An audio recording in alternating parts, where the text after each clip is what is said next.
est 5h42 sur Europe 1 et votre invité ce matin, Alexandre Lemaire et Éric Brocardi, porte-parole de la Fédération nationale des sapeurs-pompiers. Bonjour Éric Brocardi.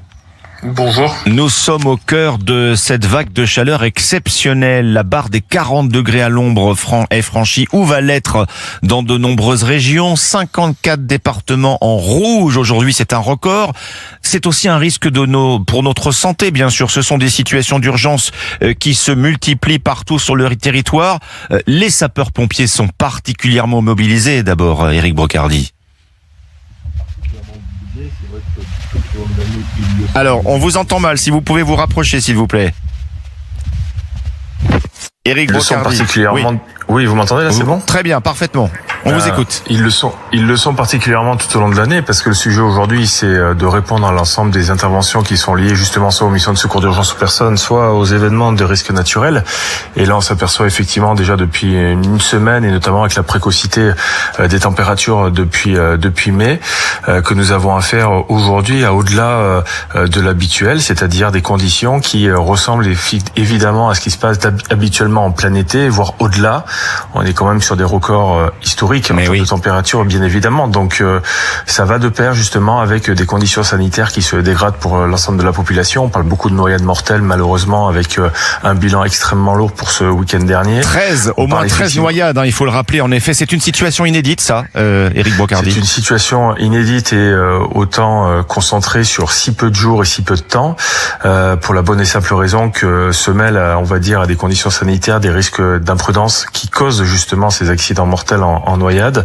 Le sujet, c'est de rappeler des messages de prévention extrêmement importants pour petits et grands. Donc, nous devons faire extrêmement attention aujourd'hui à notre adaptation de notre comportement par rapport à ces fameux risques, parce qu'aujourd'hui, on est sur des risques d'hydrocution, on est sur des risques d'efforts intenses lorsque l'on est dans l'eau et qu'on veut y rester un moment malgré des conditions, on va dire, difficiles. On est sur des efforts physiques qui se décuplent par rapport justement à ces températures qui font redoubler d'efforts le sujet physiologique. Donc nous sommes sur vraiment des risques particuliers. Et puis bien évidemment, c'est le feu de forêt, c'est des hectares qui partent en fumée, notamment en Vendée, notamment sur le sujet effectivement de l'Allier, où on a encore vu hier près de 200 hectares partis en fumée sur le sujet des parcelles agricoles, parce qu'une simple étincelle aujourd'hui provoque de nombreux incendies. Oui, le risque d'incendie est majeur et maximal. Là, toutes les conditions, hélas, sont combinées, réunies. Toutes les conditions sont réunies. On est sur, vous savez, la fameuse règle des 3-30, 30% un taux d'humidité inférieur à 30%, 30 km/h de vent, plus une température au-delà de 30 degrés, sont les facteurs favorisants pour un déclenchement d'incendie. Et donc là, nous sommes dans certains départements en pleine moisson.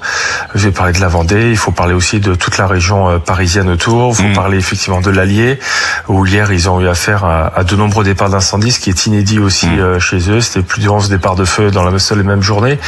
Malgré toutes les précautions qui sont prises par les agriculteurs, qui ont fait des efforts considérables, qui se sont adaptés à des risques, et notamment en mettant en œuvre de leur côté la protection incendie, mais cela ne suffit pas visiblement. Pour autant, là où nous sommes assez vigilants, c'est que nous devons regarder aussi ce qui a été fait. C'est tout simplement que nous mettons tout en œuvre pour toujours faire de l'attaque des feux une attaque massive, pour permettre justement de limiter les dégâts, mais limiter les conséquences, pour maintenir toujours cet objectif de 90% des incendies inférieurs à moins de 5 hectares. Oui, commandant Éric Brocardi, la vigilance, c'est le maître mot. On parlait en effet des accidents dans l'eau, des noyades.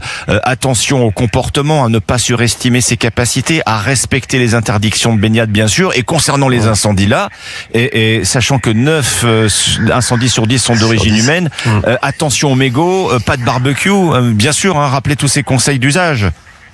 Oui, je vois effectivement encore de nombreux reportages malheureusement où les gens, parce que ce n'est pas interdit, ils le font, mais en fait ça coule de fait de pas pouvoir mettre un panneau tous les 10 mètres pour dire rappeler ce qu'il faut faire et ce qu'il faut pas faire.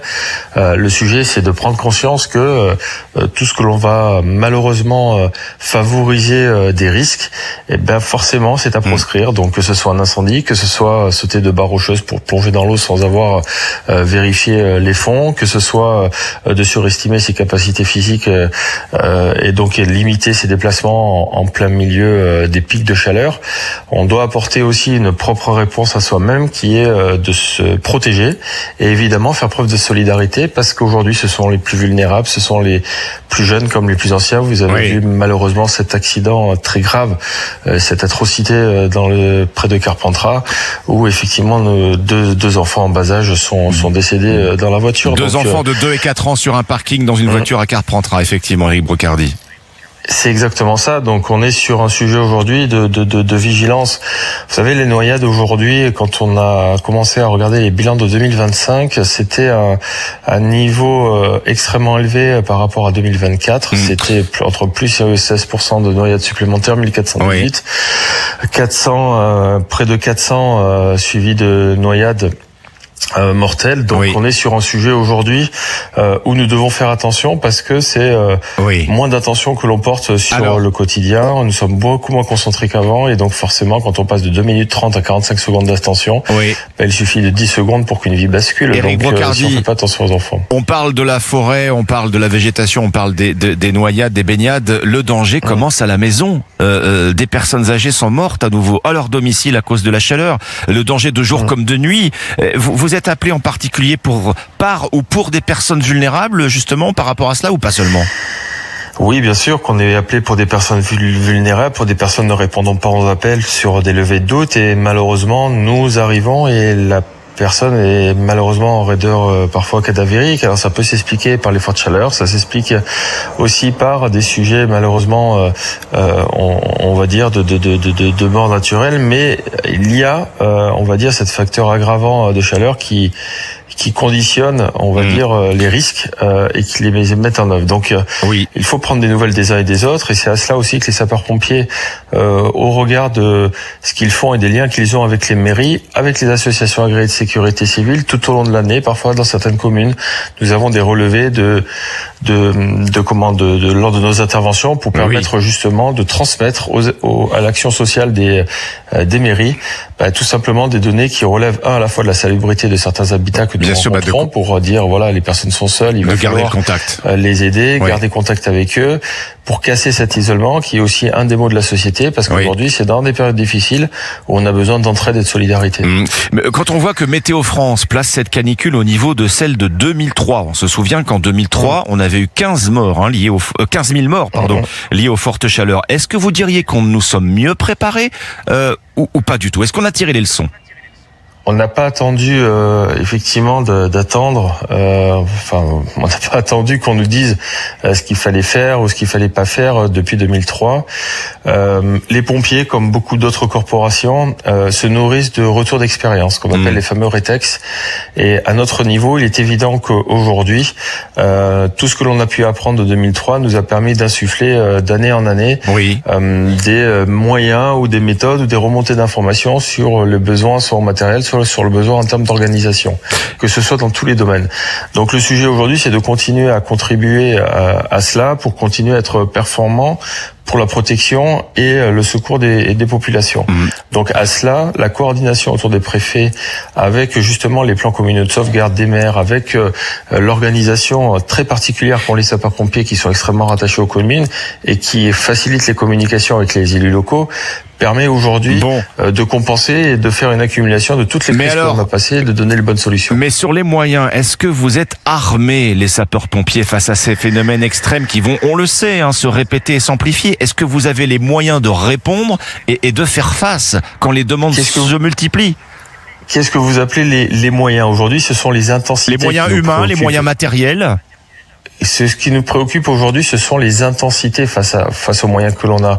Quand vous sortez des incendies de 2022 et que vous créez le pacte capacitaire pour que l'État puisse renforcer les dispositifs de lutte contre les incendies, on s'aperçoit qu'aujourd'hui, malheureusement, le feu de Ribot l'année dernière en 2025, a montré la souffrance que l'on pouvait avoir pour faire face à des feux d'une extrême intensité avec des records de propagation de vitesse qui ont dépassé tout entendement.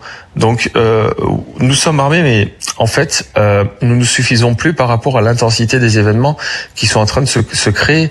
Et ça, aujourd'hui, de toute façon, les investissements que vous faites sur cette année-là vont avoir, on va dire, des effets à partir de 4 ou 5 ans. Mais en attendant, évidemment, le risque naturel, comme les autres risques, eux n'attendent pas. Prévoir et planifier. Éric Brocardi, commandant Éric Brocardi, porte-parole de la Fédération des sapeurs-pompiers. Merci d'avoir été avec nous ce matin sur Europe 1.